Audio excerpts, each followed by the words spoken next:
자,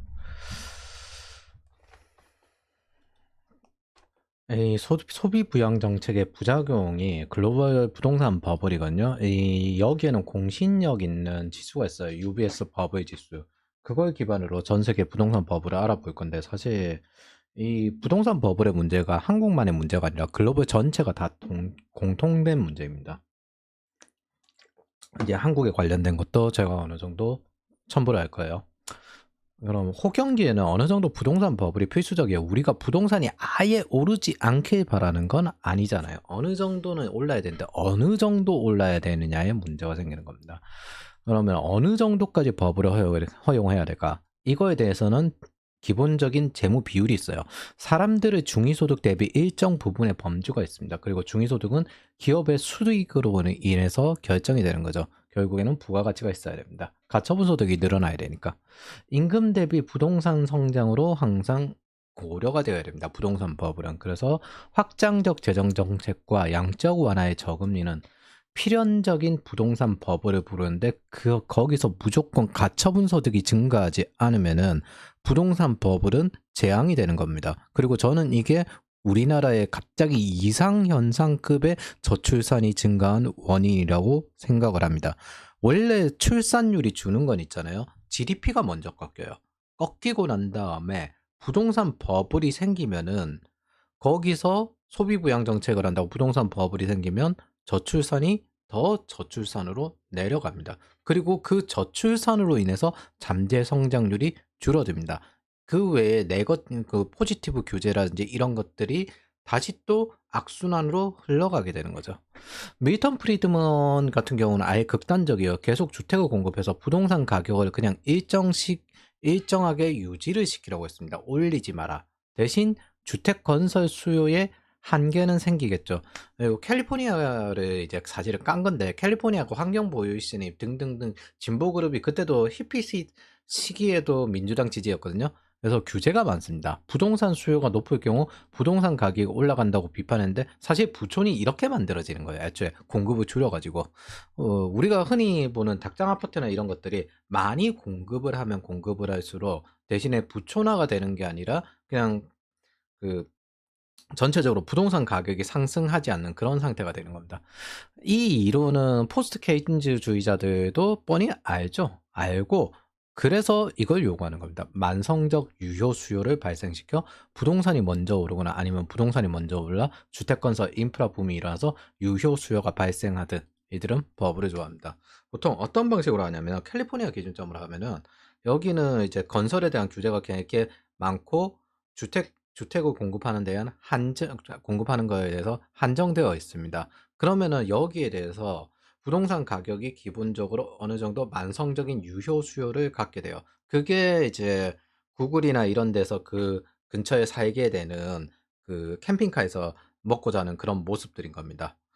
그러면 이렇게 공급 부족 인플레이션이 있잖아요. 근데 여기에 기업이 있고 캘리포니아는 애초에 재정적으로 여러 가지 돈을 뿌리는 곳입니다. 그래서 그 수요 과잉 인플레이션이 있습니다. 여기에 그럼 어떤 사람들이 몰려드냐면은 난민들을 주로 받아요. 정확히는 사실은 히스패닉계. 이 사람들이 주로 어디서 근무하냐면은 건설 노동자로 주로 근무합니다. 작은 건설이라 하더라도 주택 수요가 나오니까. 그럼 만성적 유효 수요를 발생시킨다는 뜻은 뭐냐면은 이 사람들도 살아갈 곳이 필요하잖아요. 그렇기 때문에 만성적 유효 수요, 주택을 요구하게 됩니다. 하지만 주택 공급량은 줄여요. 이런 식으로 계속 부동산을 올리는 걸 반복하고 하는 겁니다. 경기 과열 시기에는 버블이 가장 강력합니다. 그래서 경제학파마다 버블에 대해서 해결책이 각각 달라요. 근데 여기에 포스트 케인즈니언의 버블에 대한 접근법을 이야기해 보도록 할게요. 버블은 실제 가치보다 가격이 높다는 걸 가정하에 이거는 모두 공통적으로 같습니다. 근데 사람들이 임금이 올라가면 되는 문제인 것도 맞습니다. 그럼 어떻게 올릴 건데? 정부의 재정에서 돈을 더 뿌리고 직접적으로 돈을 주거나 이번에 그게 직접적으로 돈을 준 거거든요. 돈을 뿌리고 금리를 내려서 더 많이 대출을 받을 수 있게끔 하면 된다. 대신 위험한 부분이 있으니까 금융기관의 건전성은 어느 정도 감시를 해서 하고 그러면 유효 수요 뭐 자꾸 이제 서민에게 주거 대출을 하려고 하는 이유가 이런 겁니다. 케인즈주의자들이. 유효 수요가 늘어나서 임금 상승 등 이렇게 그것 때문에 임금 상승이 된다. 부동산 버블이 완화될 것이다. 왜냐면 이제는 완화됐으니까 버블이 아니야. 자, 캘리포니아는 사실 실리콘밸리와 여러 가지 기업들의 성공으로 인해서 임금이 높아진 거지. 이런 걸로 임금이 높아진 게 아니죠. 그 도대체 이들은 왜 버블에 버블을 더하는가? 우리가 극단적으로 이걸 해본 국가들을 봤을 때 이게 통용되지 않는다는 것들을 확인했습니다. 임금 상승률을 쫓아가지 못해요. 이들은 버블 붕괴로 인한 디플레이션을 오히려 더 두려워합니다. 그래서 한창 호경기에 정부의 재정 정책을 더 펼쳐야 된다고 이야기하지만은 만약 중앙은행이 일찍 금리를 올리면 이것을 비판하다가 디플레이션 온다고 맨날 이야기하는 게 케인즈주의자입니다. 하지만 이들이 대부분 현대 경제학계를 장악하고 있다고 보는 게 맞습니다. 슈페터주의 경제학자들은 많은 사람들이 경영학계로 넘어갔어요. 이제 자유로운 민간에 의해서 기업이 성장하는 것이 국가의 성장이다. 이렇게 접근했기 때문에. 자, 이걸 알면 제니 넬런 2023년 현 바이든 행정부 재무장관의 고압 경제도 이해할 수 있습니다. 공급보다 수요를 조금 더 높여놓으면 만성적으로 인플레이션을 하고 경기 과열이 용인된다. 그리고 이건 엄밀히 말해서 인플레이션으로 국가 부채를 녹이는 것까지 감안한 이런 행위입니다. 실제로 2차 세계대전 끝나고 난 다음에 미국 정부는 이런 식으로 만성적 인플레이션을 만들어서 국가 부채를 좀 녹였습니다. 현재 인플레이션의 원인이죠. 이 고압 경제가 이제 똑같아요. 화폐량을 많이 뿌리고 그러면 수요가 과잉이 됩니다. 수요 과잉 인플레이션이 일어나고 공급량을 줄입니다. 공급 부족 인플레이션이 일어나고 거기서 임금 상승 인플레이션으로 될 것이다. 그러면 이 경기 과열이 용인될 것이다. 문제는 다시 잘 떨어지지 않고 인플레이션이 안 난다라고 폴 크루먼이 계속 주장했다가 결국엔 인플레이션이 났죠. 결국 파이어족들의 업무 전선 재복귀까지 요구되었습니다. 왜? 공급을 늘려야 되기 때문에 파이어족들이 야, 너 다시 일하러 와. 생산성 늘리러 와. 즉 고용률을 확대시켜서 이 인플레이션을 잡으려고 노력하는 거죠. AI 같은 게 인플레이션을 잡는 데 도움이 될 거라고 생각하는 이유 자체는 새로운 서비스와 새로운 구매할 거리를 계속 만들고 공급이 늘어날 거라고 생각을 하기 때문입니다. 이게 기본적인 생산입니다. 그래서 다시 공급주의 경제학처럼 공급을 늘리는 방향으로 지금 열심히 복귀를 시켰죠. 아, 내가 틀렸구나. 만성적인 유효 수요는 안 된다. 경제 선순환이 안 돌아가게 되니까 그런 겁니다. 이런 경기 과열에 버블을 더 추가하는 듯한 정책은 미친 듯이 올라가는 부동산입니다. 그러니까 결국 캐시 스탁이 된다는 거예요. 캐시 플로우로 임금이 올라가는 게 아니라 부동산 가격이 올라가고 임대료 가격이 올라가는 상태가 되어버린다는 겁니다. 정부가 돈을 그냥 뿌리고 직접적으로 돈을 줘봐야. 결국에는 IRA법은 뭐예요? 보조금을 지급을 하는 거거나 아니면 세금 인센티브를 지급을 하는 거죠. 아, 너네가 초기 투자 비용 공장을 짓는데 많이 들어가는구나. 그럼 그 공장에 대해서 우리가 보조금을 한 절반 정도 지급을 해줄까? 꿀인데? 초기 투자 비용, 그 제조업은 초기 투자 비용 빼는 게 제일 힘들거든요. 이거 유튜브나 이런 데서 맨날 경제 어쩌고저쩌고 이야기하는 사람들 왜 이야기를 안 하는지 모르겠어요. 초기 투자 비용을 정부에서 대준대. 세금 혜택까지 준대. 꿀인데 제조업 사업을 하는 기업들에게는 이게 정말 훌륭한 생산 시설을 갖추는 거죠. 데이터 센터의 절반 정도의 보조금을 준다. 세금 혜택도 준다. 무조건 가야죠. 텍사스가 또 주로 썬벨트로 몰리는 이유가 텍사스 지대 그쪽이 그 전기세도 낮은 것도 있는데 텍사스 밸리라고 해서 실리콘밸리를 뺏어가지고 여기에 그 세금을 적게 해주는 세금 인센티브까지 적용이 되거든요. 그러니까 세금 적죠. 정부가 공장 지으라고 보조금 주죠. 그리고 공장 지어서 전기세 돌리는 것도 적게 들어가죠. 거기에 히스패닉계 그 노동자들까지 몰리기 때문에 그 비용도 적게 들어갑니다. 그래서 그렇게 몰리는 거예요. 그리고 1989년 이후 클린턴, 토니 블레어, 한국의 김대중, 노무현, 오바마 이렇게 전 세계 양적 완화 그리고 문재인 이게 부동산이 매번 반복되는데 부동산이 오르는 걸 몰랐다? 네번입니다. 의도적으로 올린 겁니다. 올리는 이유 자체는 기본적으로 케인즈랑 일치해요. 부동산 버블을 일으켜야 된다라고 말하는 폴크로먼의 말도 그렇게 해야 수요가 올라간다고 생각하기 때문에. 자, 그런 거는 조금 이따가 설명을 해드리도록 하겠습니다. 한 가지 확실한 거는 결국에 버블은 터집니다. 특히 부채로 인한 버블은 정부 부채든 가계 부채든 기업 부채든 기업 부채를 겪은 게 우리의 IMF였죠. 가계 부채를 겪은 게 뭐예요? 서브프라임이었죠. 국가 부채를 겪은 게 하이퍼 인플레이션이었죠. 예. 그래서 국가 부채가 높아질 경우 보통 GDP가 꺾이는 경향이 좀 있습니다. 어쨌든 반대쪽으로 금융 시스템의 사고만 처리할 정도로 준비해서 버블을 자연스러운 현상으로 보는데 이게 결국엔 터지게 돼요. 부시 때 이거 알게 된 게 하나 있어요. 그러니까 부시 같은 경우에는 신고전주의를 추종을 했는데 이게 부작용이 제일 적긴 해요. 왜 그럼 이걸 계속 하느냐? 부작용이 적은데 사람들은 어쨌든 대출 편하게 받고 그렇게 해서 부동산을 사게 되면 뭔가 기분이 좋잖아요. 사실 포퓰리즘이 이거 맞는데. 그래서 부작용이 그래서 그 버블이 터졌을 때 그냥 내버려 두면은 신고전주의는 내버려 두라고 하는 거고 포스트 케인즈니어는 덧불이라고 이렇게 하다가 이번에 터져 가지고 이제 한동안 조용해질 건데 사고를 쳤으니까. 어쨌든 부시 때 그래서 부작용이 어차피 손대봐야 부작용이 더 많지 않냐. 그냥 세금 인센티브나 주고 그냥 그 최저 매트릭스나 깔아두고 하지 말자. 그래서 회복이 빨라요, 대신에. 근데 그게 미국을 위해서는 훌륭한 선택이었지만 부시 자신을 위해서는 정치적 자살이 된다는 걸 알게 되었습니다. 오죽하면 공화당이 남부 지대에 지지층을 잃었을 정도까지 떨어집니다. 그게 지금 현재 트럼프가 등극할 수 있었던 포퓰리스트에 가까웠던 레이건 노믹스를 밀어내고 트럼프가 등극할 수 있던 배경입니다. 뭐 정치적 자살이 너무 심해요. 그러니까 우리는 현실에서 어쨌든 국가 정책으로도 비효율적이고 비효과적인데 사실 있다는 걸 생각을 하시면 됩니다. 이게 우리가 살아가는 세계라는 걸 먼저 알고 접근해 봅시다. 한국에서 일어나는 지금 부동산 버블 붕괴 이런 거 있죠? 글로벌 모두 문제입니다, 사실은. 이제부터 지난 10년을 파악하기 위해서 저는 이제 글로벌에서 가장 공신력이 있는 양적 완화 이유를 기준점으로 봐야 되겠죠. UBS 버블 지수를 이용해 볼 생각입니다. 한 가지 확실한 건 케인즈주의는 부동산 버블이 의도적이었다는 겁니다. 확장적 재정 정책과 유효 수요는 실질적으로 가치 이상의 문제를 발생시키는 원인입니다. 예? 그러나 언젠가 붕괴하니까 서두르지만 않으면 됩니다. 기다리면 될 문제긴 한데. 자, UBS 버블 지수. 이게 2015년 부동산 버블. 그러니까 유럽이 양적 완화를 하기 전 상태입니다. 홍콩이나 런던, 이제 중국이 부상을 해가지고 이쪽에 많이 투자를 했거든요. 부동산 투자를. 그래서 먼저 올랐습니다. 사실 시드니도 어느 정도 그 영향력이 있어요. 그리고 밴쿠버나 이런 쪽 캐나다도 투자를 하기 시작을 했었고. 자, 런던과 홍콩을 제외하면 그래도 심각한 수준의 부동산 버블은 없었습니다. 아직까지는 유럽이 이제 약세였던 장기적인 저불황으로 들어가지 않을까, 디플레이션으로 들어가지 않을까 걱정을 하던 시기입니다. 그리고 홍콩에 이런 맥난민이 이때부터 급증을 하기 시작을 했습니다. 런던의 부동산 버블은 살짝 여러 측면에서 볼 필요가 있는데 런던은 어쨌든 원래 귀족들이나 이런 사람들이 사는 곳도 맞지만 여기가 또 관광으로 돌아가는 오래된 도시잖아요.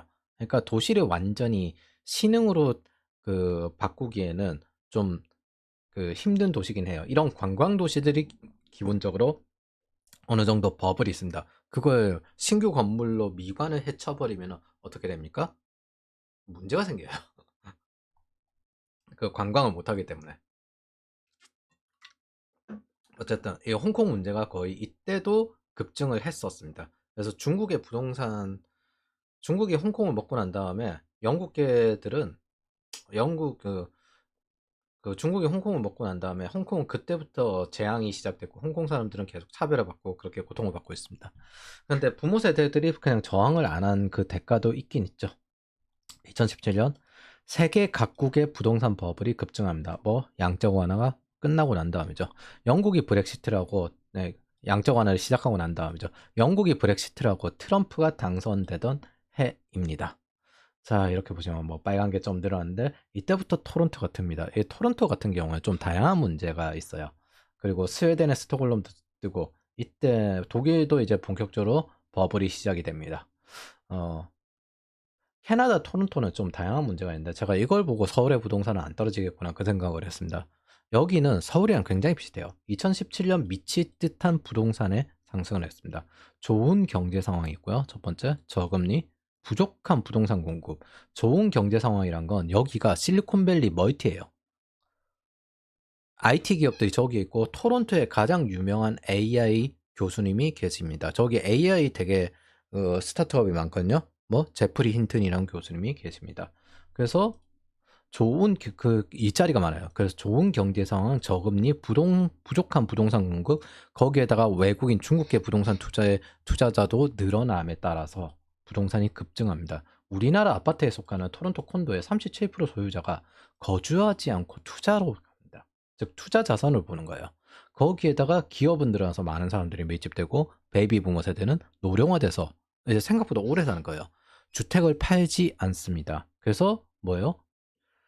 아랫세대들은 자식 세대들은 신규 주택을 또 여기서 고문해요. 그러니까 여기에 또 일자리가 있으니까. 그래서 부동산 공급이 부족합니다. 여기에 또 그 캐나다 같은 경우에는 보편 복지이기 때문에 SOC 투자가 좀 느린 편이거든요. 그래서 거기까지 포함을 해서 거의 모든 부동산 상승 조건을 다 갖춘 도시입니다. 이거 바꿔 생각해 보면은 도쿄는 가격이 안 떨어지고 임대료는 꾸준히 증가했어요. 똑같이 서울권도 이렇게 될 겁니다. 저는 그렇게 예상을 하고 있습니다. 인구가 준다는데 베이비 부모의 자식 세대들은 아직까지 인구가 주는 문제까지 생기지는 않거든요. 그냥 뭐 자식을 키울 동네가 줄어드는 거지. 뭐 베이비 부모의 자식 세대는 결국엔 독립을 할 거 아니에요. 그러면은 베이비 부모도 더 오래 살면 오래 살수록 서울에는 재건축을 하지 않으면 도저히 추가로 부동산을 증가시킬 게 없는데 이런 식으로 계속 진행이 된다는 겁니다. 수요가 꺼지지 않아요. 자, 스웨덴 스톡홀름. 이게 노르딕 모델인데 얘네들이 마이너스 금리였었죠. 글로벌 신용평가사 S&P 500의 S&P 첫 줄을 가져왔습니다. 스웨덴 부동산은 썩었습니다. 주택 부족으로 저렴한 렌트를 찾을 수 없습니다. 스웨덴 같은 경우에는 세금이 높아가지고 20살 넘고 난 다음에 바로 독립을 해요. 이런 북유럽 특징인데 독립을 하고 난 다음에 대학생들이 이 렌트를 찾아야 돼요. 근데 스웨덴의 수급 불균형은 하루 이틀의 문제가 아니다. 1992년 주택 거품이 꺼진 다음에 은행 시스템의 붕괴로 주택 개발에서 엄격한 기준을 가지게 되었다. 90년대에 스웨덴이 원래 사회주의 국가였는데 90년대에 죽어라 부채를 깠어요. 깎고 자본주의 시스템으로 전환을 합니다. 전환을 한 게 이제 노르딕 모델인데 그리고 난 다음에 그 스웨덴이 좋아졌어요. 경제가 성장하니까. 출산율 올라간 것도 이런 혜택들이 아니라 경제가 성장하니까 올라간 거예요. 그러다가 다시 또 GDP가 꺾이니까 다시 저출산으로 넘어가게 됩니다. 모든 출산율은 GDP와 상관관계를 가장 밀접하게 가지고 있습니다. 그리고 가처분 소득과도 가장 밀접하게 가지고 있어요. 그 외에 나머지는 그냥 저항값들이 몇 가지 더 플러스 되는 것 뿐이라고 저는 생각을 합니다. 우리나라가 지금 겪는 이 모든 문제 있잖아요. 스웨덴에서 먼저 나왔습니다. 2017년 취임부터 훌륭하게 노르딕 모델의 저성장과 부동산 버블을 한국에 그대로 이식한 사람이 이 사람이에요. 케인즈 기반의 노르딕의 소득 주도 성장. 노르딕 모델 활용하고 싶다. 이 썩었다는 시스템을 그대로 가져왔습니다. 그래서 임대 천국이 되겠다라면서 확장적 재정 정책으로 부동산이 폭증하자 스웨덴에 따라서 임대주택을 한 번에 해보는 2017년 임대주택 등록 활성화 방안 이런 것도 통과를 시킵니다. 임대 천국을 꿈꾸면서요. 그래서 보면은 부동산 PF가 여기에 뭐 2% 이런 식으로 대출 잔액이 이런 식으로 조금씩 이제 이제 그 침체해서 줄다가 갑자기 여기는 2% 이런 식으로 올라가잖아요. 2% 3% 이런 식으로 올라가다 갑자기 여기서 확 뜁니다. 부동산 경기가. 그리고 확 뜁니다. 이게 2000 퇴임 전까지 계속 이어졌어요. 금리 올리기 전까지. 이게 지금 쌓여온 거예요. 부동산 PF 비중이. 대출 잔액이. 그 임대주택 천국 실행자가 뭐예요? 썩은 부동산이라고 글로벌에서 이야기하는데 이걸 강제로 만들려고 했던 겁니다. 왜? 이제 케인즈를 주로 추종하긴 했지만 엄밀히 말해서 이쪽은 그 사회주의 진영이었어요. 경제참모들도 애초에 NL계, PD계가 둘 다 들어왔고 그리고 사회주의 진영이 들어왔어요. 그런데 사회주의로 가기는 좀 어려우니까 최대한 공산주의들과 사회주의에 가까운 국가를 가져온 것뿐입니다. 그래서 그리고 오바마가 전 세계 사회주의자의 이상 국가를 버니 샌더스 지지를 하지만 스웨덴을 지지를 했기 때문에 딱 진보 그룹다운 전 세계적 흐름이죠. 이 진보 정치권은 이렇게 방어합니다. 공급 부족의 근거가 없다. 공급 부족 때문에 문제가 그 부동산이 나은 게 아니다. 지난 5년간 한국 부동산은 썩었습니다. 누군가 썩은 곳에서 썩은 제도를 수입해와서 그렇습니다. 절대 현실을 볼 생각은 없습니다. 그냥 공급 부족이에요. 노무현 때도 똑같고 이게 예전에도 반복된 거고 토니 블레어 때도 반복된 거고 전 세계에 다 반복되고 모든 신용평가사나 그리고 우리나라의 진보 정치권만 공급 부족 때문에 부동산이 부족하다라고 이야기를 하는 겁니다. 왜 재건축을 싫어하냐면 공급이 늘어나기 때문에 그렇습니다. 우리나라의 진보 정치 언론만 순전히 이 말을 하고 다른 나라들은 공급이 부족해서 이런 거라고 모두 이야기를 합니다. 뭐 대부분 붕어 대가리로 보고 있다는 거예요, 사람들을. 이거 다 부동산에 관심을 가지지 않은 사람들은 뭐예요? 그냥 그런 가구나 저걸 그대로 믿어요. 특히나 젊은 층일수록. 뭐 돈은 이따만큼 확장 재적으로 풀었는데 수요 과잉. 근데 공급 부족, 부동산은 적게 공급을 합니다. 그리고 임금이 상승하지 않죠. 임대료가 상승하고 부동산 가격이 상승합니다. 그리고 부채를 많이 받아야 되니까 부채를 감당해야 될 그 이자가 상승해요. 이게 가처분 소득이 실질적으로 줄어듭니다. 이들에게는 오직 목표가 베이비 부모들의 정치표였기 때문입니다. 이 사람들은 카드 버블 시기를 겪고 난 다음에 이명박과 박근혜 시기의 소비 부양 정책에 의해서 어느 정도 신용 구제도 받았습니다. 하지만 카드를 판 사람들은 이때나 아니면 이때 많이 샀겠죠. 부동산이 오르지 않았을 때. 이때 부동산을 사두고 이 부동산이 오르길 기다리는 한국 최대 부동산 보유 세대입니다. 그리고 그 시기에 카드 버블의 신용불량도 많이 해결을 받았고요. 그러니까 지지를 하는 거예요. 부동산이 올랐으니까. 그리고 여기에 오르면서 베이비 부머 세대들을 위해서 무주택자 가점도 추가해줬습니다. 그렇게 하니까 가점제로 들어가게 되니까 젊은 층은 더더욱더 부동산을 못 사게 사는 거예요. 그래서 신혼부부가 어디로 밀렸냐면 경기권으로 밀렸습니다. 그 당시 박원순 시장 같은 경우에는 서울에 부동산을 공급하지 않으면은 자기가 그 미관이 깔끔한 이곳에서 대통령 후보로 나설 수 있을 거라고 생각했고 지금 현재 그 이재명이 시장이던 시기에는 경기권에 부동산을 많이 공급을 하면은 자기가 다음 대선 주자가 될 거라고 생각을 했습니다.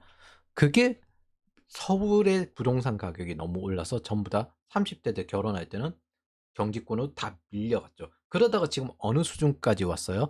빌라나 오피스텔로 시작하는 수준까지 떨어졌습니다. 즉 결혼의 난이도가 그 다음에 생활 수준은 더 많이 떨어졌다는 겁니다. 이 기간 동안. 이거를 뻔히 나와 있는데 유튜브에서 부동산으로 한창 돈 벌던 인간들이 경제가 어쩌고 저쩌고 하면서 갑자기 짓거리고 앉아 있습니다. 지금까지 다 방치했다가 여러분들은 이걸 알아야 된다. 이 사람들의 주 소비 계층, 대상 계층은 여러분들의 20대, 30대가 아닙니다. 40대, 50대. 이 사람들의 정치 입맛에 맞게 움직여야 됩니다. 모두 알고 있으면서 내로남불을 합니다. 붕어 대가리 문제가 아니라 그냥 알고 있는데 내로남불을 하는 것뿐이에요. 그게 더 현실적이지 아세요? 현실적이지 않아요? 그냥 청년층을 빨대를 꽂으려고 뜯어먹으려고 작정을 하고 있는 겁니다. 내로남불로. 자, 그리고 비슷하게 독일 미넨 저금리 주택 부족 수요 증가로 주택 가격 상승에 있는 이때부터 임대 천국 중에 또 대상 중에 하나가 이제 독일입니다. 그래서 제가 살펴본 곳은 어떤 곳에도 주택 공급이 부족하다는 점을 인정하고 있다는 점입니다. 한국만 그래요. 가격은 무관하다 이렇게 말을 하는 거는 언론이 있는 나라는 대한민국뿐입니다. 베를린은 이것 때문에 계속 시위를 부릅니다. 그래서 사실 임대주택에 대한 혐오 시점도 요 사람이 만든 개념이죠. 그 이전엔 뭐예요? 임대주택 나올 때 어떤 시기였냐면은 사실 부동산을 굳이 사야 되냐? 이렇게 하면서 청년층은 부정을 했어요. 부동산 가격이 점점 떨어지니까. 임대주택을 그러면서 또 늘어나고 있으니까 그 아파트 같은데 이런 게 붙었거든요. 재산권 침해하지 마라. 그리고 기숙사 같은 거 만들면 여기 하숙집 위험하다 이러면서 상권을 구해야 된다. 그런 식으로 대응을 했었습니다.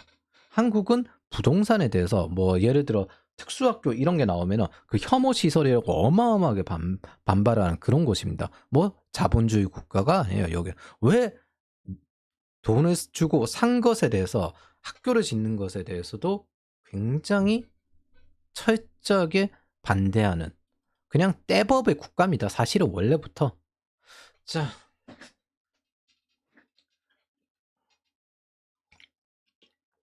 그리고 그런 부동산 상승이 딱 정치적인 표와 이어져 가지고 딱 베이비 부모들에게 철저하게 잘 맞습니다. 보수 언론이 말하는 2022년 독일의 갑작스런 가격 상승은 이제 제가 진보 언론만 믿는 게 아니라 진보 언론만 안 믿는 게 아니라 보수 언론도 잘 안 믿습니다. 독일의 갑작스런 가격 상승의 이유가 있는데 그거 말고 그 이전의 상승은 그냥 의도적인 게 맞아요. 근데 그 당연히 양적 완화를 했으니까. 근데 2022년에 갑자기 독일의 가격이 상승했거든요. 이거는 우크라이나 이민이 100만 명이 넘게 와서 그렇습니다. 난민 같은 경우나 이민 같은 경우면 보통 대도시로 전부 희망을 하고 서독으로 주로 가요. 그래서 그쪽에서 지금 이제 범죄 문제나 그런 것들이 좀 심합니다. 그 금리 상승으로 인해서 2023년 이제 가격이 하락했는데 역시 부동산은 정부가 떨어뜨리고 규제로 떨어뜨릴 수 없습니다. 그냥 금리 상승을 올려가지고 투자 수익률 낮춰버리면 떨어뜨립니다. 피해가 나든 안 하든. 솔직히 저는 이게 한국의 정치권의 정치 논리로 선동하는 게 좀 과하다는 건 많이 느낍니다. 당연한 문제들을 여러 말장난으로 속입니다. 그 속이는 대상은 뭐예요? 나름 합리화시키는 무언가를 나눠놓고 20, 30대를 속이는 거죠. 자, 어쨌든 임대료 반대 시위는 사실이나 매년 해요. 젠트리피케이션에서 계속 항의하고 있습니다. 임대료 동결 법안은 2021년에 뒤집혔습니다. 그래서 내부에서도 임대료 상승을 막아보니까 동독 사회주의냐? 라는 이슈와 함께 동결을 못하게 만들었습니다. 매년 하고 있는데 나름 그래도 평화적이에요. 쫓겨나는 것과 임대료 광기에 반대. 이렇게 하는데 임대료가 10년간 2배 올랐다고 합니다. 연평균 7.2%. 그러면 월급은 연평균 7.2%가 올랐냐? 네버. 그렇지 않습니다. 찾아봤습니다. 어쨌든 불만이 장난이 아니던데 예, 이거는 근본적으로 도시의 인구를 증가시켰는데 이 인구가 뭐예요? 난민이에요. 독일은 전통적으로 소작인의 국가다. 유럽 전체 인구의 70%가 자신이 살고 있는 주택이나 아파트를 소유하고 있는 반면 이거를 기준점으로 생각을 하면 보통 국가의 평균적인 빈곤율이 20%입니다. 하위 20%는 어느 정도 이제 정부 소유의 주거를 하고 있다고 하면은 유럽 전체는 70% 정도가 거기에서 살고 있다고 생각을 하면 되고 10%는 굳이 살 필요가 없다. 이런 사람들이 좀 더 가깝겠죠. 근데 독일은 그것보다 훨씬 낮습니다. 독일에 거주하는 인구 중 46%만 소유하고 있습니다. 주요 도시에는 그 비율이 훨씬 낮습니다. 그만큼 부동산 공급을 잘 하지 않는 곳이라고 생각을 하시면 됩니다. 우리보다 심했어요. 우리는 56%, 미국은 65.9%에서 지금 떨어졌어요. 그래서 재밌는 기사를 보면 임대를 싸게 받아도 벌금을 냅니다. 여기는 세금이 높기 때문에. 세금을 적게 내게끔 조작한다고. 진짜 세금이 악독합니다. 그러면 수익률이 높으냐? 수익률도 적습니다. 원래 유럽의 사회주의자들에 대한 부동산 투자는 잘 하지 않습니다. 믿을 수가 없기 때문에. 자, 2020년에 보면은 이제 독일이 거의 뭐 탑티어로 올라왔고 토론토는 여전히 좋기 때문에 그리고 홍콩은 뭐 중국인들의 과도한 투자 때문에 이렇게 계속 올라갔습니다. 근데 급증한 게 파리와 암스테르담이에요. 이제 여기서 취리도 이제 마이너스 금리를 했기 때문에 어느 정도 영향이 있지만은 이 수치는 세계에서 주거가 가장 비싼 도시로 순서를 봐도 좋습니다.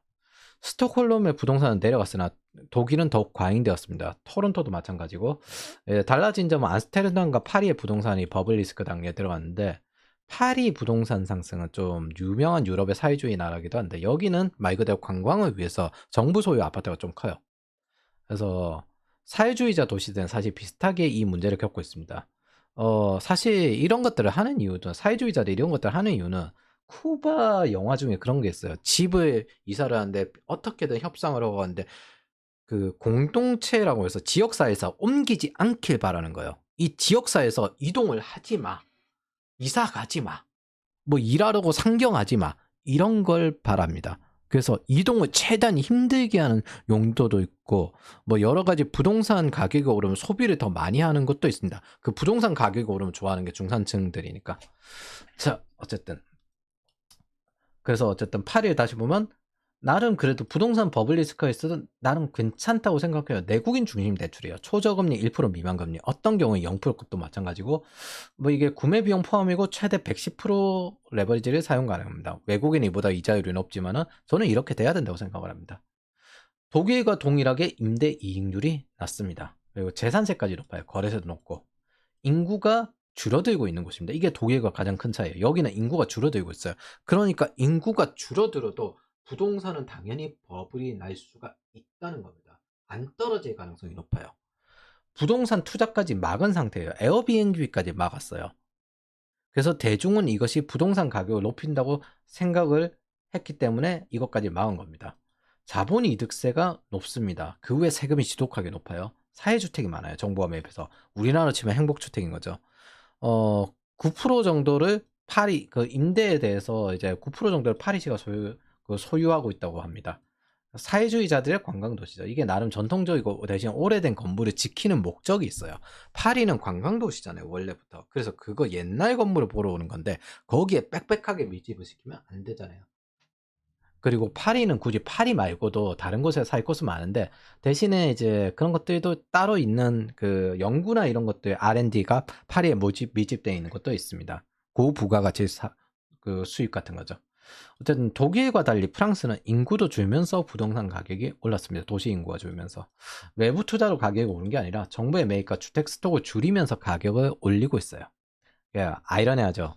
독일과 파리도 최고의 부동산 상승을 자랑하는데 엄밀히 말하면 얘네들 규제잖아요. 공급이 줄면 부동산이 당연하게 오릅니다. 최고의 세금을 내도 부동산은 당연하게 오릅니다. 최고의 부동산 임대료를 감당해야 돼요.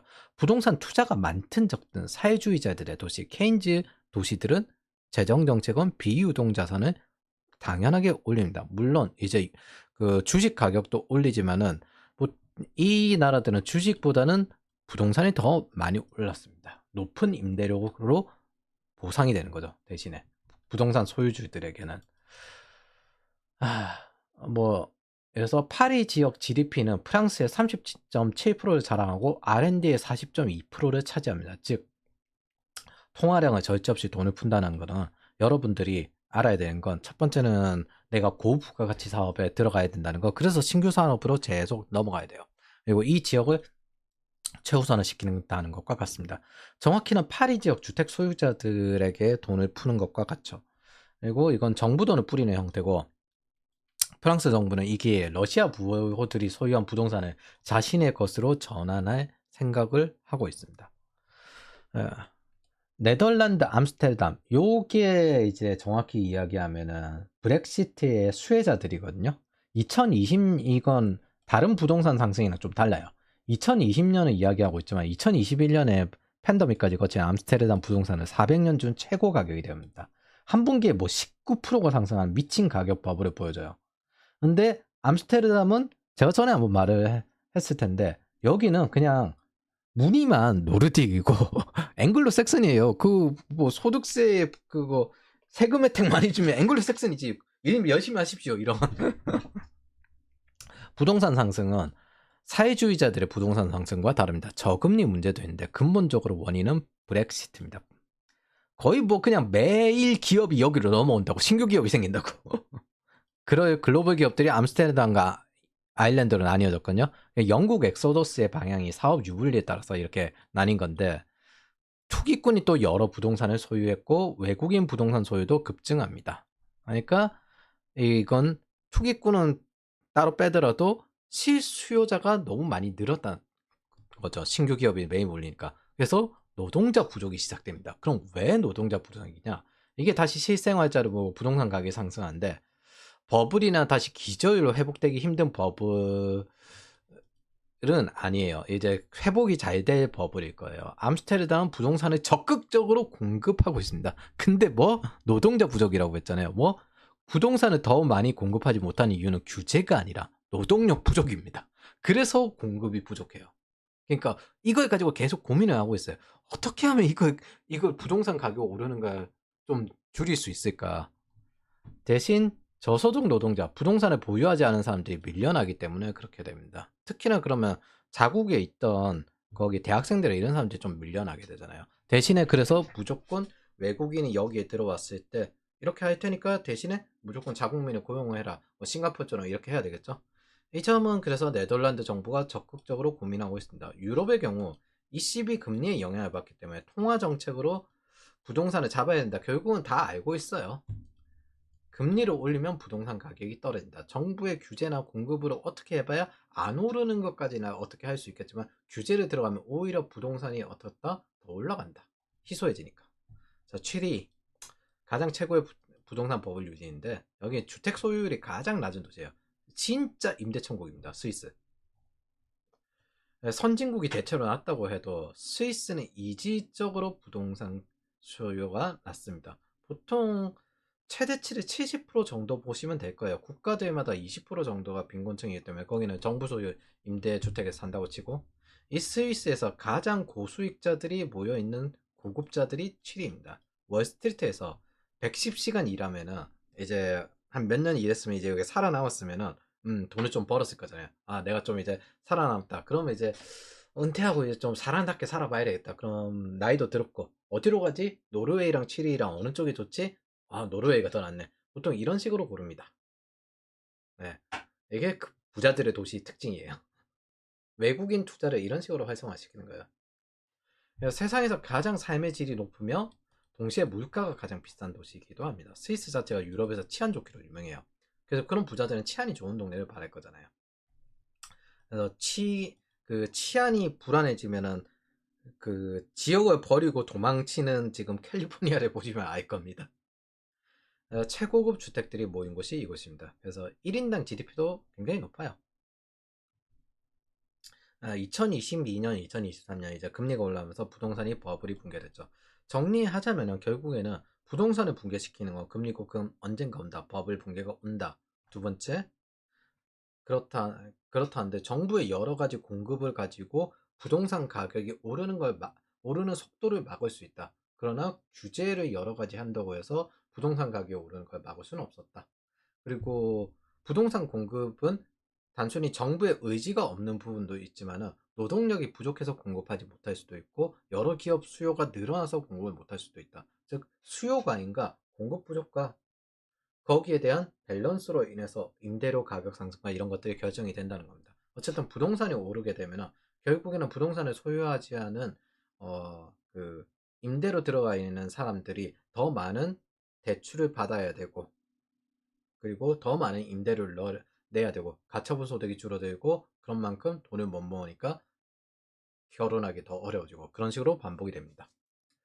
그리고 이게 전 세계에 똑같이 일어나고 있죠. 부동산은 기본적으로 화폐 가치의 스톡입니다. 대부분 착각하는 게 이게 착각한다기보다는 의도적이죠, 사실은. 부동산 지금 현재 한국이 망할 것처럼 느껴지잖아요.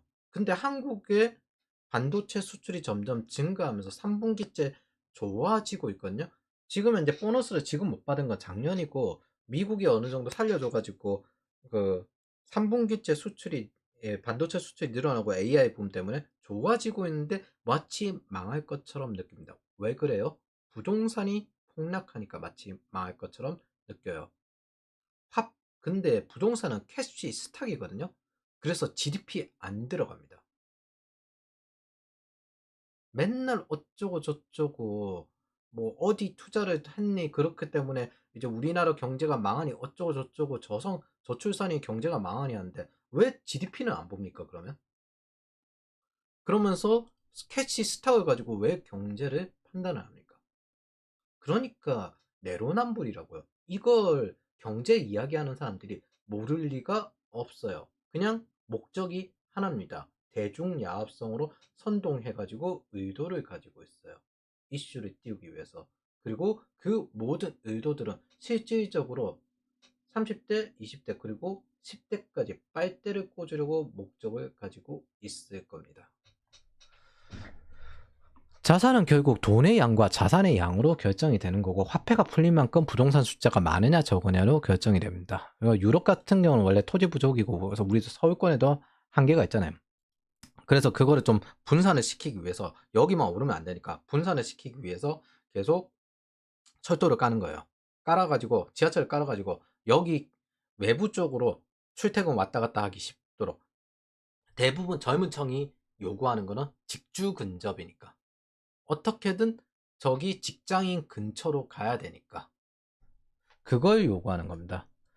그래서 통화량과 주식시장의 관계도 동일합니다. 그냥 한국의 코스피가 오르지 못하는 이유 중에 가장 큰 거는 통화량 대비 신주 상장 기업이 과도하게 늘어났기 때문입니다. 그리고 그게 코스피 자체에 들어가지도 않거든요. 그래서 통화량이 채권, 부동산, 주식, 코인 똑같이 여러 자산을 어떻게 몰리냐 이거 차이뿐입니다. 자산이란 건 스톡 개념인데 이건 GDP랑 무관합니다. 그냥 자본 시장이 어느 정도 되어 있고 부동산 시장이 어떻게 되어 있고 이런 차이뿐입니다. 그러니까 금리가 고점인 시기에 얘는 이제 경매를 할 시기라는 거예요. 결혼했다고 막 집을 사지 말고, 그리고 경매를 할 때는 좀 각오를 하긴 해야 돼요. 여러 가지 명도라든지 어쨌든 집을 토해내고 가는 입장이기 때문에 아파트 경매는 좀 각오를 하긴 해야 됩니다. 그걸 자신이 없으면은 그냥 뭐 좀 각오하더라도 싸게 사야죠.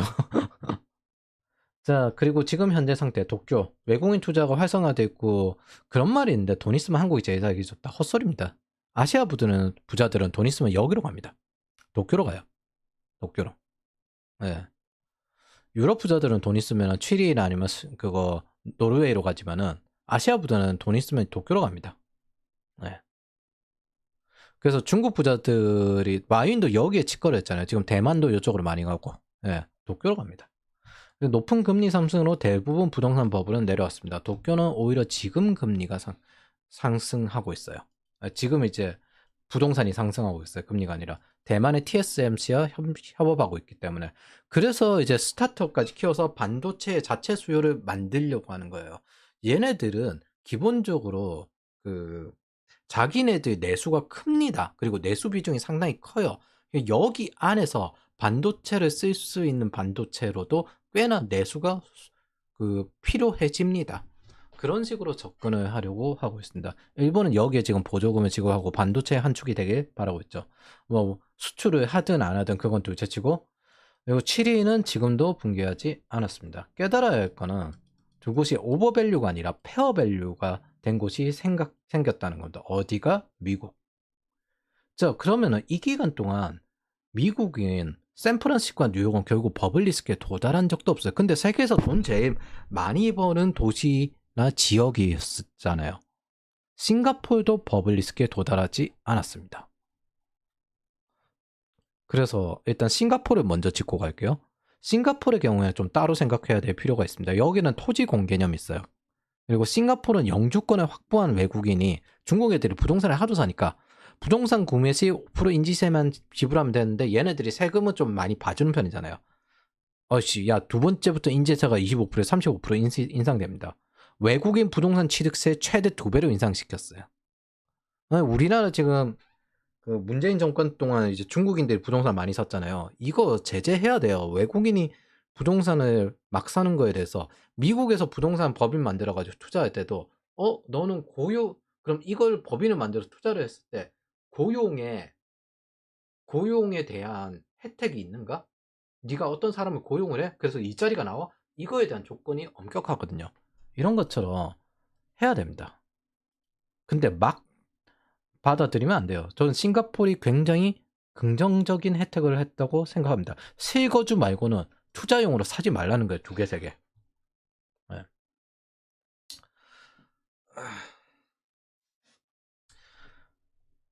자, 그러면은 미국을 보도록 하죠. 미국의 부동산은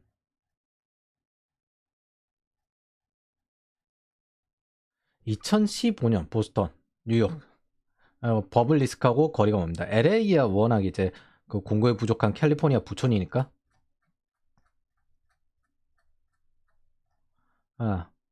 이게 언제죠? 2022년. 예. 버블리스크에 도달한 적이 없습니다. 그리고 이제 페어밸류까지 내려왔어요. 샌프란시스코. 이거 보면 딱 그거 난민 때문이죠. 뉴욕도 사실 그건 어느 정도 영향이 있긴 하겠지만 어쨌든 페어밸류까지 내려왔습니다. 즉 뭐 빨간색으로 도달한 적이 없다는 거예요. 물론 이제 임대료 부담은 좀 있긴 한데 그렇다는데 저 정도로 밸런스 유지하는 게 상당히 어렵습니다.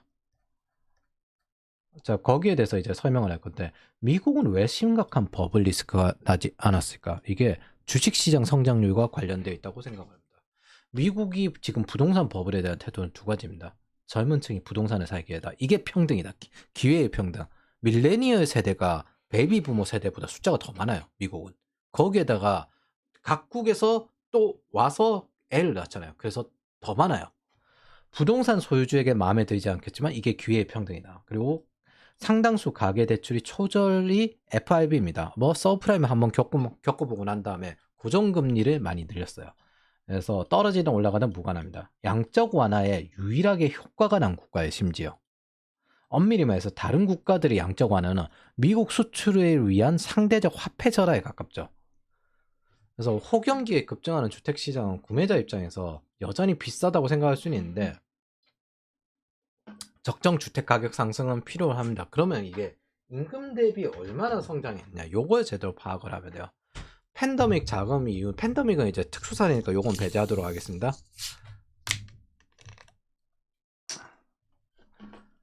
GDP가 거의 저렇게 꺾이는 경우는 없으니까 그냥 몇 가지 분석을 했어요. 가계대출 대부분이 고정금입니다. 그래서 지금 이제 미국만 부동산에 문제가 크게 나오고 있지 않고 있습니다. 선진국인데. 두 번째, 호주, 미국은 부동산을 산다는 개념을 20% 계약금을 채운다는 생각으로 접근합니다. 그래서 이게 평균적으로 6년에 8년 차이가 걸려요. 집을 완전히 소유하는데 30년 정도 걸리는 게 국가들마다 다 비슷한데 이후에 고정금리로 대출을 받아 집을 사고 이때는 해당 직장에 몇 년이 있었는가를 봅니다. 거기에다 건설 방법도 다양해지고 있죠. 서구인은 돈 많으면 도시 안 살아요 또. 아시아인은 도시에 사는데 미국인은 특히나 그렇습니다. 도시에 사는 곳인데 맨하탄과 LA는 좀 있긴 한데 그냥 이제 외곽으로 나와 살아요. 왜? 유럽인은 그게 귀족이라고 생각을 해요. 도시에 사는 건 저 천박한 부르주아는 사는 것이고 돈 있으면 귀족처럼 이렇게 품위 있는 삶을 살아야지 자연과 함께. 그래서 도시를 싫어하는 경향이 있습니다.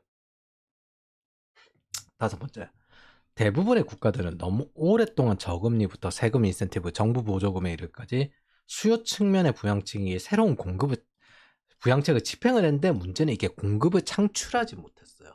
새로운 신산업 기업이나 이런 거 창출하지 못했어요. 전 세계의 천재들은 어디예요? 혁신의 용광로 미국으로 모였습니다. 그리고 그것들이 계속 신흥기업과 신흥연봉을 계속 제공하게 되었죠. 그래서 그것들 공급을 창출하지 못한 채 부동산 시장에 뭐 버블만 일으킨 거죠. 활력이 불어넣었다 이거 아니야. 미국은 아니에요. 미국은 수요를 창출했습니다. 저축률 5%까지 하면서. 그래서 미국은 종합주가 지수까지 또 굉장히 올라갔습니다. 부동산이 더 올랐다 하더라도 종합주가 지수가 더 올랐기 때문에 그만큼 또 커버도 됐다는 거죠.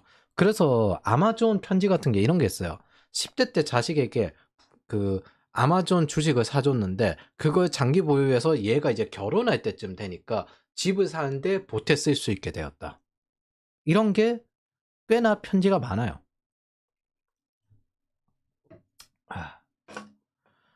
그래서 양적 완화와 저금리는 철저하게 미국만 성공한 정책이었다는 겁니다.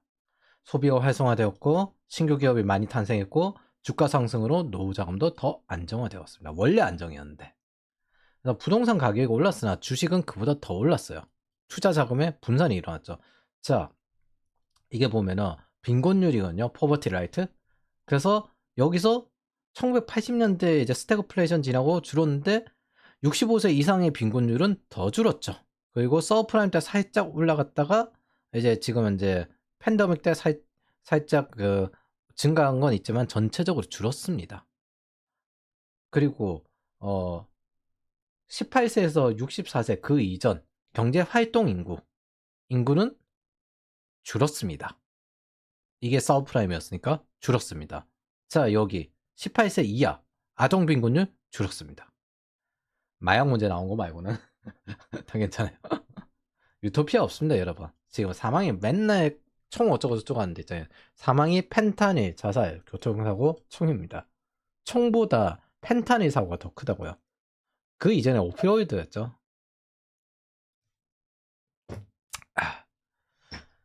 채권, 부동산, 주식에서 저금리는 예금과 채권을 포기하라는 그 저축 억제 정책인데 미국은 주식시장의 상승으로 가치 저장을 대신했습니다. 부동산보다. 그러니까 국가들은 오직 부동산 투자를 할 수밖에 없었어요. 그래서 그 역시 사실 가격에 비해서 많은 임대료를 받은 것도 아니고 정부 보조금이 늘수록 확장적 재정 정책이 될수록 부동산은 폭등했습니다. 사람들은 부동산보다 주식에 투자하는 게 더 이득인 나라에서 주식을 투자했습니다. 스티글리츠가 그 말을 했죠. 더 투자 수익률이 높은 곳으로 투자를 하면 된다. 그리고 유럽이나 한국 같은 경우에는 그게 부동산이었고요. 미국은 주식이었습니다. 더 많은 기업들, 더 훌륭한 기업들이 계속 나왔으니까. 그래서 부동산에 투자하는 게 더 이득인 나라에서 부동산에 투자했다고 볼 수 있습니다. 결국 시장 원리대로 움직였다는 거죠. 녹아내리는 인플레이션에서 가치 저장에 투자한 스탁이 있었어야 되니까. 이거는 뭐예요? 이 스탁이란 건 사회 보호에 관련된 개념이지 경제 시장 보호에 관련된 개념은 아닙니다. 솔직히 이야기를 해서. 저는 그렇게 생각을 합니다. 뭐 사람들마다 의견은 다를 수 있겠지만 적어도 캐시플로우 GDP에 들어가지는 않습니다. 그리고 이거 가진 사람들만 혜택이지 새로 나오는 세대들에게는 저걸 월급을 받아가지고 저걸 사서 자기가 노후를 보장해야 되는 입장이잖아요. 근데 거기에 세금을 더 많이 매긴다? 그러면은 양극화 문제가 아니라 얘들의 인생을 그만큼 황금기를 그만큼 줄이겠다는 입장이죠. 그리고 사실 뜯어먹는 방식도 맞죠. 그래서 세금 인센티브를 줄여주는 게 더 낫습니다. 세금 혜택을 더 주는 게 낫습니다. 제가 보기에는. 어쨌든 각국 주가 지수 공통적으로 팬덤의 확장 정책으로 크게 상승한 걸 제외하면 오히려 횡보가 대부분입니다. 자, 독일 주가 지수 그래도 꾸준히 크긴 커요. 그리고 싱가포르 주가 지수 그냥 평균입니다. 여기는 이제 토지 공개념을 아예 고정시켜버린 거고, 그 스웨덴 주가 지수 팬데믹 이전에 거의 상승하지 않다가 팬데믹 때 상승하고 지금 고정 중입니다. 브렉시트에서 버티는 영국. 제가 이거 보면서 진짜 와 세다. 올라요. 그리고 버텨요. 그 브렉시트 때 떨어졌습니다. 그리고 더 올라요. 그리고 난 다음에 팬데믹 때더 떨어졌습니다. 그래서 다시 복구해요. 와 영국은 영국이구나 그 생각했습니다. 미국 의존하지도 않죠 솔직히. 프랑스 뭐 그냥 독일이랑 비슷하다 저는 이렇게 생각을 합니다. 행보하는 건 그렇게 따져보면 있잖아요. 항복만 행보하는 게 아니에요. 다들 얘네 조금씩 오르긴 하는데 우리는 한 방에 오르다가 떨어졌다가 떨어졌다가 대신에 이제 오른 게 그만큼 더 적기도 하죠. 자 미국을 봅시다. 요때 양적완을 시작했거든요. S&P 500을 사십시오. 여러분 솔직히 부동산이 안전하겠습니까? S&P 500이 안전하겠습니까? 전세계 연기금 여기 걸려있어요. 솔직히 전세계 연기금 이거 떨어지면 전세계 연기금까지 떨어져요. S&P 500 사십시오. 아니면 애플 사십시오. 애플. 미국도 정부가 재정정책을 하며 부동산 가격이 오르는데 주식 가격은 그보다 더 오릅니다.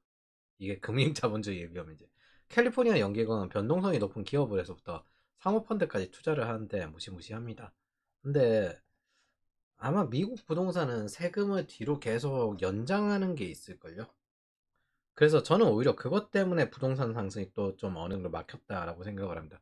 굳이 당장 고수익을 요구할 필요가 없으니까. 궁금해서 한번 계산해봤어요. 부동산 대비 주식은 얼마나 올랐나? 팬데믹 폭락 직전 고점을 기준점으로 해서 예, 약 162%가 상승했습니다. 이 HPI 지수란 게 있는데 미국 전체를 우선 보면은 홈프라이스 인덱스 지수입니다. 그래서 2000년을 기준점으로 10만 달러 집이 2023년에 120만 달러, 120이라면 HPI가 그 12만 달러 20% 상승을 했다 이런 개념입니다. 그래서 이거 계산을 딱 해보면은 53% 상승했습니다. 53% 주택 가격이 여기 같은 기간 동안 53% 상승했는데 S&P 500은 162%. 그러니까 모아가는 계좌였으면 되게 대박이 났겠죠. 이걸 이렇게 생각해 보면 돼요. 한 13살, 14살 때 생일 선물로 아마존이든 애플이든 1위 기업 주식을 하나 사줬어요. 사주고 난 다음에 이제 얘가 한 29쯤 돼서 이제 결혼을 한대요. 집이 필요한데 딱 보니까 내가 아버지한테 선물 받은 주식이 있어요. 그 주식을 집 사는데 보태 쓸 수 있는 거예요. 참고로 S&P는 큰 기업들의 평균이 있기 때문에 나스닥 종합지수, 다우지수보다 상승률이 적은데도 이 정도입니다. 그래서 1위 기업 시장 수익률 넘어가려면 1위 기업 우선 가지고 있어야 돼요. 저 S&P 비중이 높은. 독일은 주택 가격 상승률이 세계 1위를 달성했지만 그만큼 주가 지수는 달성하지 못했습니다. 세계 집값 상승률 1위. 난민까지 받아가지고 계속 부동산이 상승하는데. 자, 미국이 제일 높다는 샌프란시스코 주택 지수를 한번 계산해 보니까 136이죠. 샌프란시스코의 부동산이 상승해도 S&P 500의 주가 상승을 따라잡지 못합니다. S&P 500은 전 세계 어떤 부동산보다 더 안정적인 투자 캐시 스톡이라고 생각해 볼 수 있습니다. 그러면 이제 요거 해보죠. 유지가 가능한가? 임금 대비 주택 구입 가능성 지수 HOI인데 우리나라로 치면 DSR 그런 개념이라고 생각을 하시면 됩니다. 여기 보면 꾸준히 떨어졌거든요. 이제 이게 낮을수록 유지하기 쉽다는 겁니다. 2012년 70대에서 꾸준히 떨어져가지고 2023년에는 45에서 37까지 내려왔어요. 이거 꾸준히 떨어지다가. 뭐 미국인 여기에서 살아가는 미국인들은 주택을 소유해서 유지하기가 더 쉬워졌다는 거죠. 물론 이제 이자 비용이 더 나가긴 하겠지만 유튜브 말보다는 공식적인 통계들이 훨씬 더 공신력이 있죠. 미국 주택 건설사들이 이걸 가지고 경제성 통계를 내서 주택을 어떻게 공급할지 그걸 생각을 하니까 중위가격소득 이 영향은 중위가격소득, 중위주택가격, 대출이자 이렇게 영향을 가지고 있습니다. 그래서 주택의 구매력과 주택 유지 비용 이렇게 해서 하는 건데 예를 들어 이게 세후 소득을 기준점이에요. 당연히 세후 소득을 기준점으로 하고 여기 유지 비용에는 원금과 이자만 들어가 있지 않아요. 뭐 재산세와 재산보험도 같이 들어가 있습니다. 주식 채권과 달리 유지비용, 부동산에는 이런 유지비용이 들어갑니다. 제가 이런 것 때문에 그런데 건설 이제 또 집도 보수를 해야 되잖아요. 그 수리비도 다만 수리비는 포함되지 않은 걸로 보입니다. 이런 비용 때문에 제가 좀 노인들이 날이 갈수록 가난해지는 이유가 이겁니다. 동시에 이 때문에 청년은 무조건 부모보다 잘 살아야 된다는 절대적 재산 가치가 있어야 되는 것도 맞아요. 그래서 HOI 숫자가 낮아졌잖아요. 훨씬 더 사기 좋아졌다는 겁니다. 유지하기. 이게 계속 꾸준히 줄어들어가지고 주택가격이 행복해버리니까 임금은 올랐어요. 요 상태가 되어버렸잖아요. 요 기간 동안 금리가 올라갔는데 임금은 올랐고 그러면 이제 실업률이 높아졌나? 이게 어쨌든 기본적으로 임금을 받는 사람들만 포함을 하는 그런 개념으로 알고 있습니다. 보니까 실업률은 3.9%. 3.9%. 그러니까 오를 사람만 오른 게 아니라 전체적으로 올랐다는 뜻이죠. 사실 지금 이제 뭐 교사 같은 일이 한 6천만 원 정도 받다가 월마트 보니까 1억이거든요. 월마트로 옮겨버리고 그런 식으로 맞벌이 하는 경우가 맞벌이 해버리기 때문에 미국은 앵글로색슨 모델이어서 기본적으로 노동력이 없는 거지. 네, 노동력이 없습니다. 사실 지금 상태도 경제 선순환을 돌리고 있어요. 이게 언제까지 지속이 될지 모르겠습니다. 어쨌든 그 연체율이 계속 금리를 계속 고점 상태에서 뒀을 때 연체율이 계속 늘어나긴 늘어날 테고 기존에 가진 스택들이 떨어질 테니까 정리해보면 다음과 같습니다. 미국은 호경기 시 주택가격보다 임금이 비슷하게 성장했습니다. 미국은 주택버블 위기도 없습니다. 미국은 가격이 하락하니 더 살 수 있는 기회가 늘어났어요. 사회 분위기는 이 기회에 주택을 살 수 있는 기회를 주자는 분위기입니다. 노후 자금은 더 안전해졌고 S&P 500은 주택보다 돈을 더 벌었습니다. 이런 애들이 불평등 이야기하고 있어요. 얼마나 더 좋아지려고. 독일의 임금 상승률은 2% 내외였거든요. 근데 제가 독일이 어떻게 부동산이 상승했다고 했죠? 연평균 7.5%씩으로 상승을 했다고 하는 겁니다. 뭐 어마어마하게 올라갔다는 거죠. 부동산이 버블이란 거. 독일의 주택지수 오른 거 보면 뭐 충분히 이해를 하실 겁니다. 자, 그리고 스웨덴의 임금 상승률은 2%에서 살짝 높습니다. 살짝. 그리고 실업률로 탈락했지만 애초에 실업률 때문에 이거는 제대로 이야기할 수가 없어요. 전부 임대주택에서 그 실업률을 가진 상태에서 청년 실업률이 그렇게 높은데 부동산이 그렇게 상승해버리면 답이 없죠. 스웨덴의 주택 상승 지수 뭐 5%, 10%, 15%, 20%. 그래서 이것 때문에 총리가 갈려갔습니다. 쫓겨났습니다. 미국의 임금 상승률 봅시다. 기본적인 얘네들 평균 내면 5%입니다. 그러다가 이제 그 팬데믹 기간 동안 더 많이 올랐고. 그런데 미국의 주택 지수 연간 변화에 보면은 비슷하게 가요. 5%. 그리고 임금 오른 만큼 15% 오른 만큼 이건 살짝 더 올랐지만 다시 떨어졌죠. 근데 이건 상승률이잖아요. 연간 변화요. 그래서 오르는 게 멈추고 다시 올라가는데 임금은 5%씩.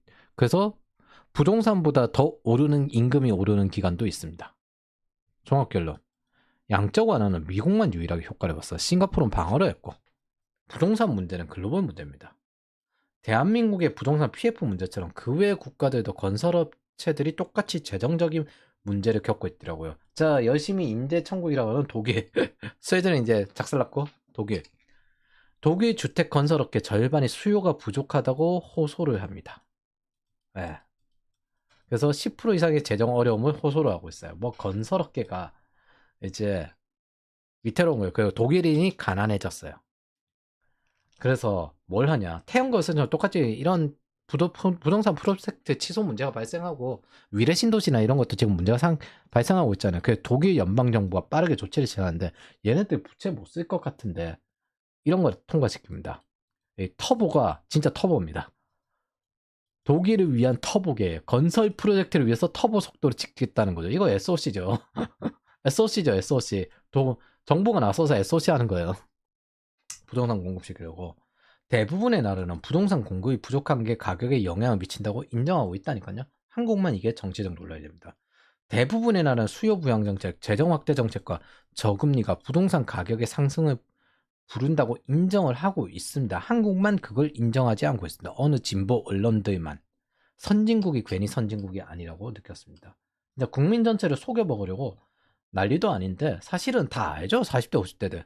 이걸 그리고 의도한 것도 아니고 정당에서 이걸 연구를 안 했겠어요? 그냥 그럼 경제 참모가 없어요? 모든 이거 데이터만 봐도 부동산이 정권별로 이런 확장 정책을 펼쳤을 때 부동산이 오른다는 건 기본적인 케인즈로 다 압니다. 어디 갔냐? 여튼 이건 나중에 하도록 하죠. 알고 그냥 속여먹고 뜯어먹는 정도입니다. 그게 보자.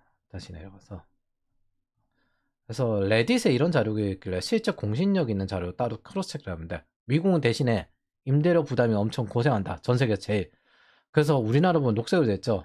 예. 그러니까 임대료 부담이 없다라는 거죠.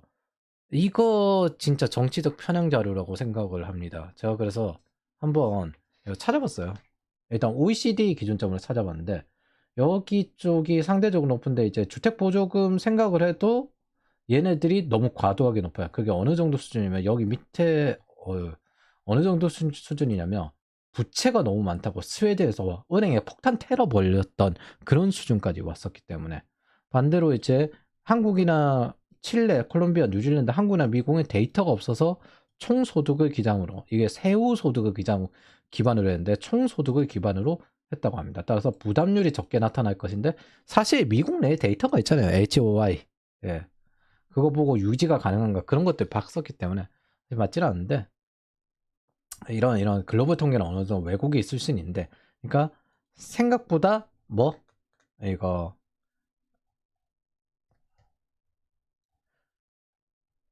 부담률이 적게 나타날 수 있다. 그럼 조금 더 이제 보수적으로 봐서 이제 좀 더 한 두세 칸 올라갔다 하더라도 큰 차이는 없습니다.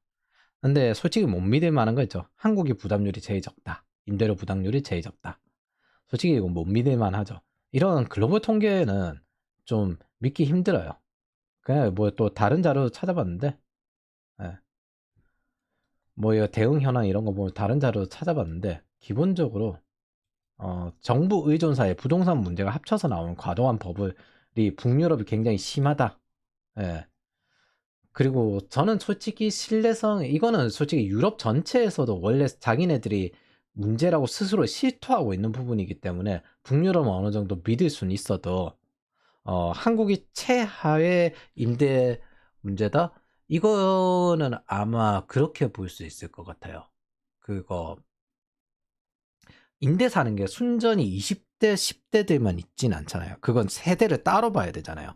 근데 40대, 50대가 우리는 10대, 20대 이런 30대 인구가 적어요. 베이비 부머보다. 근데 베이비 부머들은 이렇게 임대료 사는데 부담이 적다는 거예요. 훨씬 더 숫자가 많으니까. 그렇게 좀 볼 수가 있습니다. 어쨌든 국가별 자료가 있는데 요거를 또 이제 살펴보면은 한국이 사우스 코리아가 1위에요. 타이완도 1위, 타이완이 2위고. 그리고 2021년에도 그렇고 2024년에도 그렇고 그냥 항상 1위입니다. 1위. 뭐? PIR. 그러니까 RIR. 임대 부담. 1위입니다. 자, 이제부터 결론인데 있잖아요. 2015년 20위부터 한 해 만에 급격한 상승을 했습니다. 어떤 정권이 쳐 올라오고 나선 다음에 어떤 대통령께서 당선되고 줄어들던 자살률이 20대 자살률이 급증을 합니다. 뭐 꾸준히 줄어들어 왔었는데 줄어들어온 걸 다시 역회귀시켰어요. 2011년, 12년 요 사이로 20대 자살률을. 줄어들던 흐름은 안 변했는데 유일하게 10대, 20대 자살률은 왜 늘었을까요? 그러면은 왜 늘었을까? 자살률이 줄어드는 흐름은 계속 이 다른 세대에는 유지가 되었습니다. 그리고 80대 이상은 많이 줄었죠. 70대도 많이 줄였고. 그런데 올린 게 있습니다. 20대들, 10대들 자살률. 왜 늘었을까? 20, 30대가 속지 마요. 안 속은 결과가 이거죠. 자살하기보다 여러분 해외 진출합시다. 이해관계자 자본주의는 이 부동산 문제에서 완전히 실패했습니다. 우리보다 더한 부동산 버블을 겪었고 그 부동산 버블만큼 임금이 상승하지 않았습니다. 노르딕 모델은 대실패했습니다. 미국은 버블이 아닙니다. 사람은 나고 나면 서울이 아니라 미국으로 갔어야 될지도 모르겠습니다.